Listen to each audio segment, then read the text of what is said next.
Good morning. Good morning. Welcome to Google I/O. It's a beautiful day, I think warmer than last year. Hope you're all enjoying it. Thank you for joining us. I think we have over 7,000 people here today, as well as many people. We are live streaming this to many locations around the world. So thank you all for joining us today. We have a lot to cover. But before we get started, I had one important business which I wanted to get over with. Towards the end of last year, it came to my attention that we had a major bug in one of our core products. It turns out we got the cheese wrong in our burger emoji. Anyway, we went hard to work. I never knew so many people cared about where the cheese is. We fixed it. The irony of the whole thing is I'm a vegetarian in the first place.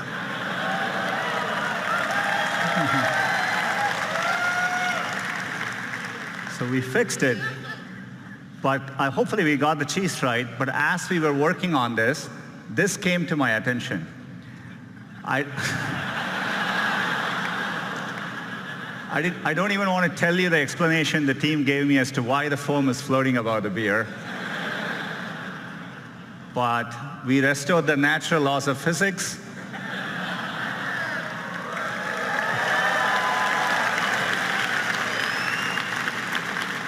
So all is well. We can get back to business. We can talk about all the progress since last year's I/O. I'm sure all of you would agree, it's been an extraordinary year on many fronts. I'm sure you've all felt it. We're at an important inflection point in computing, and it's exciting to be driving technology forward. And it's made us even more reflective about our responsibilities. Expectations for technology vary greatly depending on where you are in the world or what opportunities are available to you. For someone like me who grew up without a phone, I can distinctly remember how gaining access to technology can make a difference in your lives. And we see this in the work we do around the world. You see it when someone gets access to a smartphone for the first time. And you can feel it in the huge demand for digital skills we see. That's why we've been so focused on bringing digital skills to communities around the world. So far, we have trained over 25 million people, and we expect that number to rise over 60 million in the next 5 years. It's clear technology can be a positive force, but it's equally clear that we just can't be wide-eyed about the innovations technology creates. There are very real and important questions being raised about the impact of these advances and the role they'll play in our lives. So we know the path ahead needs to be navigated carefully and deliberately, and we feel a deep sense of responsibility to get this right. That's the spirit with which we are approaching our core mission to make information more useful, accessible, and beneficial to society. I've always felt that we were fortunate as a company to have a timeless mission that feels as relevant today as when we started. And we are excited about how we can approach our mission with renewed vigor thanks to the progress we see in AI. AI is enabling this for us to do this in new ways, solving problems for our users around the world. Last year at Google I/O, we announced Google AI. It's a collection of our teams and efforts to bring the benefits of AI to everyone. And we want this to work globally, so we are opening AI centers around the world. AI is going to impact many fields, and I want to give you a couple of examples today. Healthcare is one of the most important fields AI is going to transform. Last year, we announced our work on diabetic retinopathy, which is a leading cause of blindness, and we use deep learning to help doctors diagnose it earlier. And we've been running field trials since then at Aravind and Sankara hospitals in India, and the field trials are going really well. We are bringing expert diagnosis to places where trained doctors are scarce.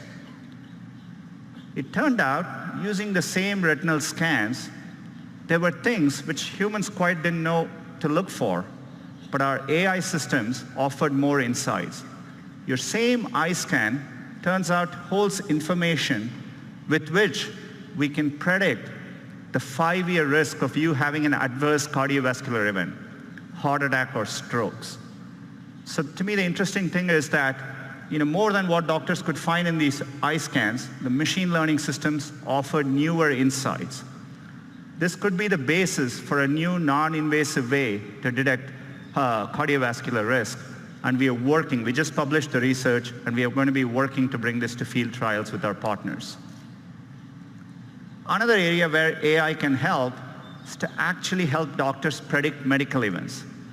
Turns out doctors have a lot of difficult decisions to make, and for them, getting advance notice, say 24 to 48 hours before a patient is likely to get very sick, has a tremendous difference in the outcome. And so we've put our machine learning systems to work. We've been working with our partners using de-identified medical records. And it turns out if you go and analyze over 100,000 data points per patient, more than any single doctor could analyze, we can actually quantitatively predict the chance of readmission 24 to 48 hours before, earlier than traditional methods. It gives doctors more time to act. We are publishing our paper on this later today, and we are looking forward to partnering with hospitals and medical institutions. Another area where AI can help is accessibility. We can make day-to-day use cases much easier for people. Let's take a common use case. You come back home in the night and you turn your TV on. It's not that uncommon to see two or more people passionately talking over each other. Imagine if you are hearing impaired and you're relying on closed captioning to understand what's going on. This is how it looks to you. On a Danny Ainge level, but he's above a Colangelo level. In other words, he understands enough to... As you can see, it's gibberish. You can't make sense of what's going on. So we have machine learning technology called Looking to Listen. It not only looks for audio cues, but combines it with visual cues to clearly disambiguate the two voices. Let's see how that can work, maybe in YouTube. Not on a Danny Ainge level, but he's above a Colangelo level. In other words, he understands enough to... You said it was all right to lose on purpose. You said it's all right to lose on purpose and advertise that to the fans. It's perfectly okay. You said it's okay. We have nothing else to talk about. We have a lot to talk about.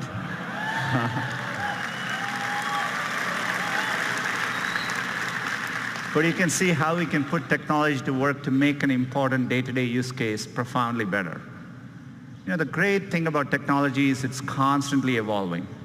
In fact, we can even apply machine learning to a 200-year-old technology, Morse code, and make an impact in someone's quality of life. It's great to reinvent products with AI. Gboard is actually a great example of it. Every single day, we offer users, and users choose over 8 billion auto-corrections each and every day. Another example of one of our core products, which we are redesigning with AI, is Gmail. We just had a new, fresher look for Gmail, a recent redesign. Hope you're all enjoying using it. We are bringing another feature to Gmail. We call it Smart Compose. So as the name suggests, we use machine learning to start suggesting phrases for you as you type. All you need to do is to hit tab and keep auto-completing.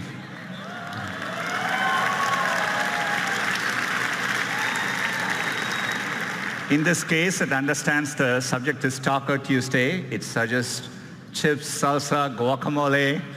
It takes care of mundane things like addresses so that you don't need to worry about it. You can actually focus on what you want to type.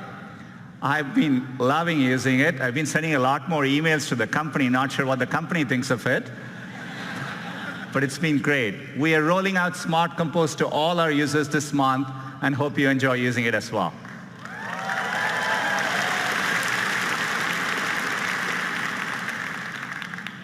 Another product which we built from the ground up using AI is Google Photos. Works amazingly well and at scale. If you click on one of these photos, what we call the photo viewer experience, where you're looking at one photo at a time, so that you understand the scale, every single day, there are over 5 billion photos viewed by our users, each and every day. So we want to use AI to help in those moments. So we are bringing a new feature called suggested actions, essentially suggesting smart actions right in context for you to act on. Say, for example, you went to a wedding and you're looking through those pictures. We understand your friend Lisa is in the picture, and we offer to share the 3 photos with Lisa, and with one click, those photos can be sent to her. So the anxiety where everyone is trying to get the picture on their phone, I think we can make that better. Say, for example, if the photo in the same wedding, if the photos are underexposed, our AI systems offer a suggestion to fix the brightness right there, one tap, and we can fix the brightness for you. Or if you took a picture of a document which you want to save for later, we can recognize, convert the document to PDF, and make it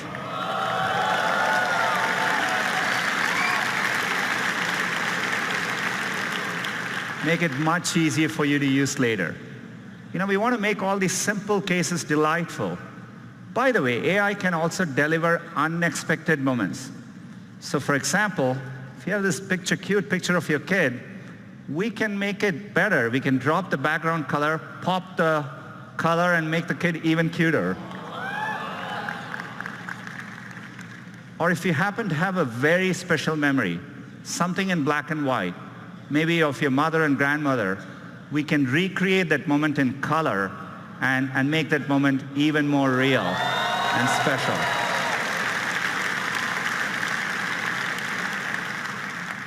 All these features are going to be rolling out to Google Photos users in the next couple of months. The reason we are able to do this is because for a while, we've been investing in the scale of our computational architecture. This is why last year we talked about our tensor processing units. These are special purpose machine learning chips. These are driving all the product improvements you're seeing today. And we have made it available to our cloud customers. Since the last year, we've been hard at work, and today I'm excited to announce our next generation TPU 3.0. These chips are so powerful that for the first time, we've had to introduce liquid cooling in our data centers. And we put these chips in the form of giant pods. Each of these pods is now 8x more powerful than last year. It's well over 100 petaflops. And this is what allows us to develop better models, larger models, more accurate models, and helps us tackle even bigger problems. And one of the biggest problems we are tackling with AI is the Google Assistant. Our vision for the perfect assistant is that it's naturally conversational, it's there when you need it, so that you can get things done in the real world. And we are working to make it even better. We want the assistant to be something that's natural and comfortable to talk to. And to do that, we need to start with the foundation of the Google Assistant, the voice. Today, that's how most users interact with the assistant. Our current voice is codenamed Holly. She was a real person. She spent months in our studio, and then we stitched those recordings together to create voice. But 18 months ago, we announced a breakthrough from our DeepMind team called WaveNet. Unlike the current systems, WaveNet actually models the underlying raw audio to create a more natural voice. It's closer to how humans speak. The pitch, the pace, even all the pauses that convey meaning. We want to get all of that right. So we've worked hard with WaveNet, and we are adding, as of today, 6 new voices to the Google Assistant. Let's have them say hello. Good morning, everyone. I'm your Google Assistant. Welcome to Shoreline Amphitheater. We hope you'll enjoy Google I/O. Back to you, Sundar.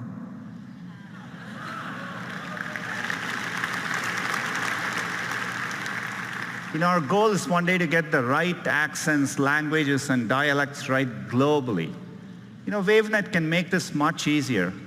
With this technology, we started wondering, who we could get into the studio with an amazing voice. Take a look. Couscous, a type of North African semolina in granules made from crushed durum wheat.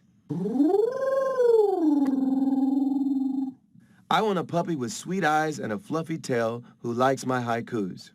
Don't we all? Happy birthday to the person whose birthday it is. Happy birthday to you. John Legend. He would probably tell you he don't want to brag, but he'll be the best assistant you ever had. Can you tell me where you live? You can find me on all kinds of devices, phones, Google Homes, and if I'm lucky, in your heart.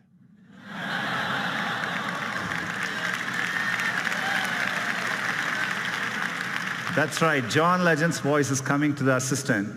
Clearly, he didn't spend all the time in the studio answering every possible question that you could ask. But WaveNet allowed us to shorten the studio time, and the model can actually capture the richness of his voice. His voice will be coming later this year in certain contexts so that you can get responses like this. Good morning, Sundar. Right now in Mountain View, it's 65 with clear skies. Today, it's predicted to be 75 degrees and sunny. At 10 a.m., you have an event called Google I/O Keynote. Then, at 1 p.m., you have margaritas. Have a wonderful day. I'm looking forward to 1 p.m.